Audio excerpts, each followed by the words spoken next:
There's so many things happening in the earth today, and it's a total distraction. And guess what? It's a purposeful distraction. Okay? Right now, first it was the coronavirus, and we find out it wasn't what they said it was. And we told you back then that it wasn't what they were saying. Once we got the intel in, the information. Then it went from that to George Floyd murder, and everyone now rioting after that. All calculated scenarios.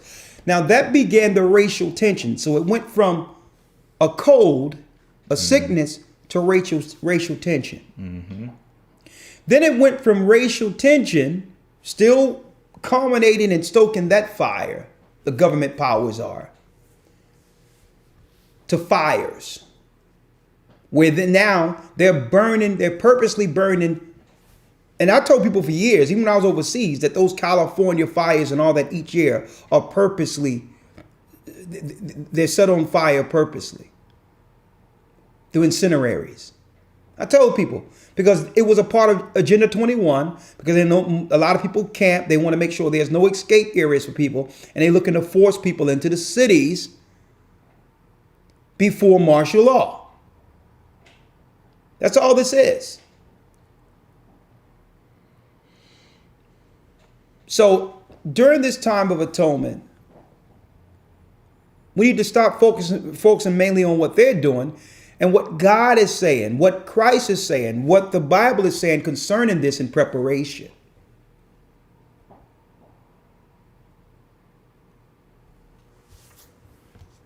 Okay?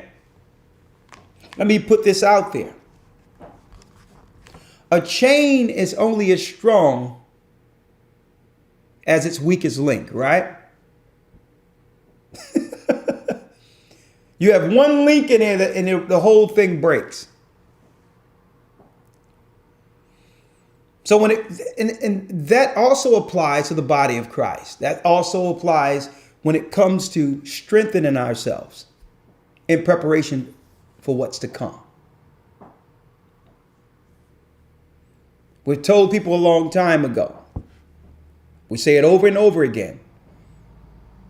While the Gentiles and the other nations who are looking at TV under this propaganda are doing one thing, we should be understanding that during that same time, what to do. They're doing nothing. They'll wait till something happens and they'll go rush to a supermarket and the lines are around the corner. When we told people a long time ago, get your food. Get extra food. So that when it goes down, you're not out amongst the chaos, because that's where they're going to stoke more propaganda, including you in their theater. You have your food. If you go to the supermarket, get extra stuff now, folks, because you're going to, as we go into near the election time, you're going to notice less and less on your supermarket shelves.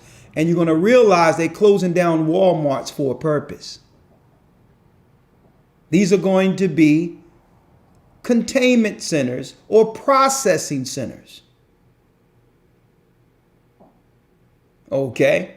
So get your food. Get your family together and get your food.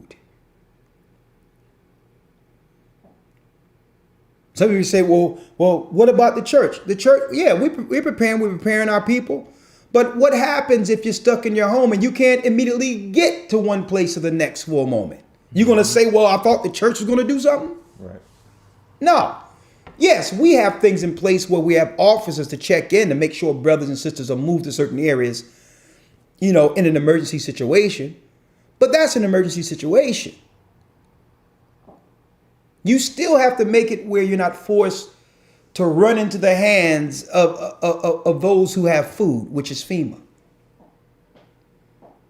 Prepare and get your food now, even though you're going to have provisions enough to leave it for safety.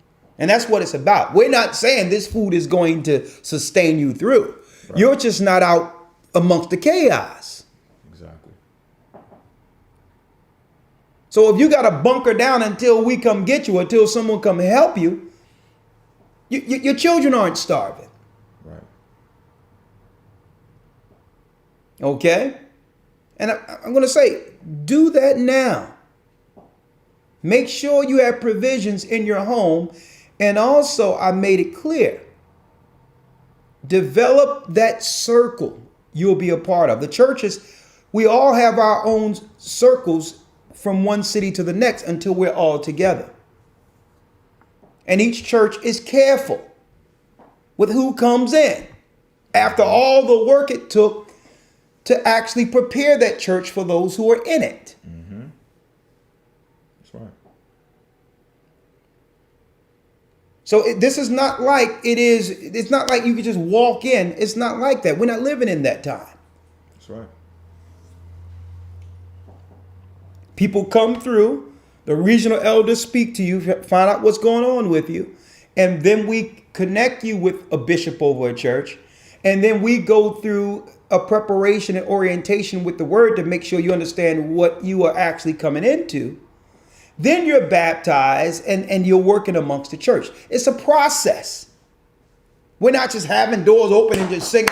No. These are kingdom people. We have to depend on each other to get through this. And that only can come through what?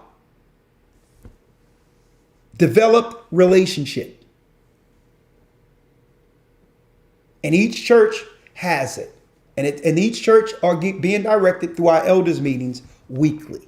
So we're not really just letting somebody willy-nilly just come through knowing that what's happening in the earth right now. Mm-hmm. Yes, we're baptizing. We're doing this, we're doing that. But we have to do some serious vetting on a lot of what's going on. Mm-hmm.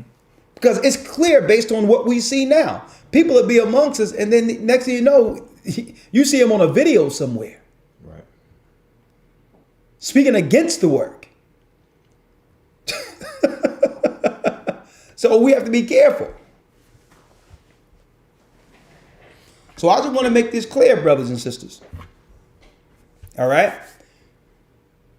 You're being told what to do. We're blowing the trumpet. We're not responsible outside of first warning you. How many people are getting the information on what to do before it happens? Mm-hmm. You're getting it. That's a gift in of itself. Now, if you sit back and don't do anything with it and then try to put the pressure on us to fix something you didn't prepare for, nah, it doesn't work that way. And I use Christ as the example. He had to go through all of the actions that led him to the right hand of the Father. Death, all that. These were actions. Mm. The disciples had to deny everything for the sake of the ministry. These were actions. Because we're going from this phase into the church when they break things down into a digital currency, into eventually all things common. That phase is coming. But you can only do that amongst brothers and sisters you've already prepared and built relationships with. It's going to take that for the sake of survival when it's all said and done. The Most High have given us the understanding of it. Mm-hmm. You have to do your part. Because why? We're only as strong as our weakest link. So what happens if everyone prepared and got food together in certain instances, right? To not be out there in the streets. And then what happens is when things break down and the officers do come and get you, and with a car, whatever the case is, and all the food you prepared, you come in the truck with that food. You just strengthened Mm-hmm. the whole. Mm-hmm. Imagine me coming with nothing. Mm-hmm. No, it doesn't work that way. You see what time it is? So now what you prepared was not just for yourself, it was for all things common. That's right. So even though we're saying first get your house in order, because we understand the family and the strength of that family strengthens the nation. That's right. Now you're not a weight. You are an asset. See? Anything other, Lord? Yeah, just one quick thing.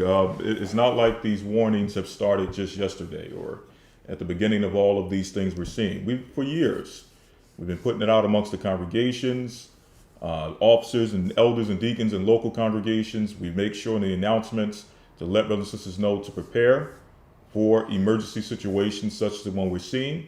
And online, on these live broadcasts, we've been letting brothers and sisters know for years. Do things such as get your passport, have food, water, toiletries, and all those things in preparation for times like this. So, I mean, it's been years this has been going on. So definitely, you want to make sure you get your house together and make sure you get supplies for the support yourself of your family. And as you were mentioning, to strengthen the body as we do come together and bring everything under all things common.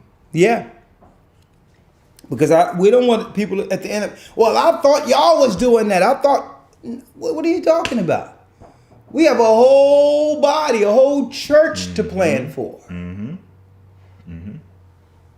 No, it doesn't work that way. Yes, we're doing our preparation, and that's from a leadership aspect of the work.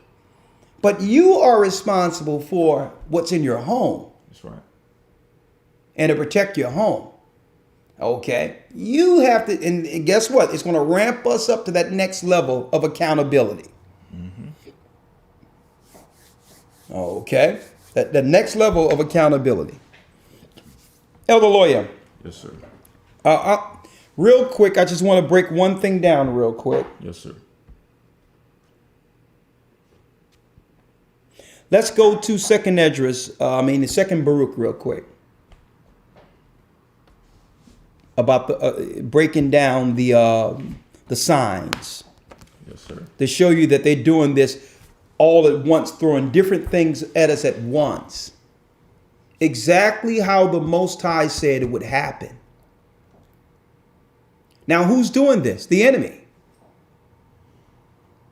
When Christ was breaking down nation against nation, race against race, and all that, he started off with, take heed that no man deceive you. There will be people behind these signs.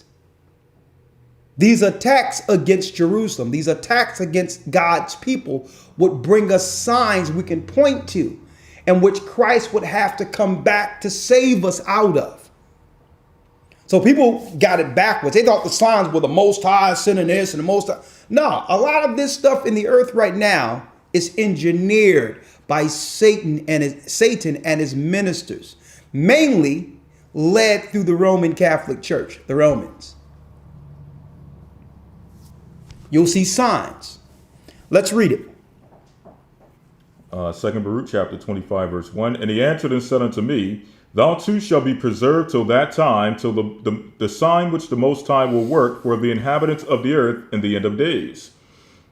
This therefore shall be the sign. And we're living in the end of days. Heard somebody say the other day, man, it's 2020, been something else. I can't wait till we get over this. And I looked at the brother. I'm like, brother, it's going to get worse. He said, man, what you talking about? I'm like, brother, go to A Gathering 144. I was at a store. I'm like, it's going to get worse. I'm like, go to A Gathering 144 on YouTube, and you'll figure it out. I'll see you later. Someone mentions here, Elder, when we start planning for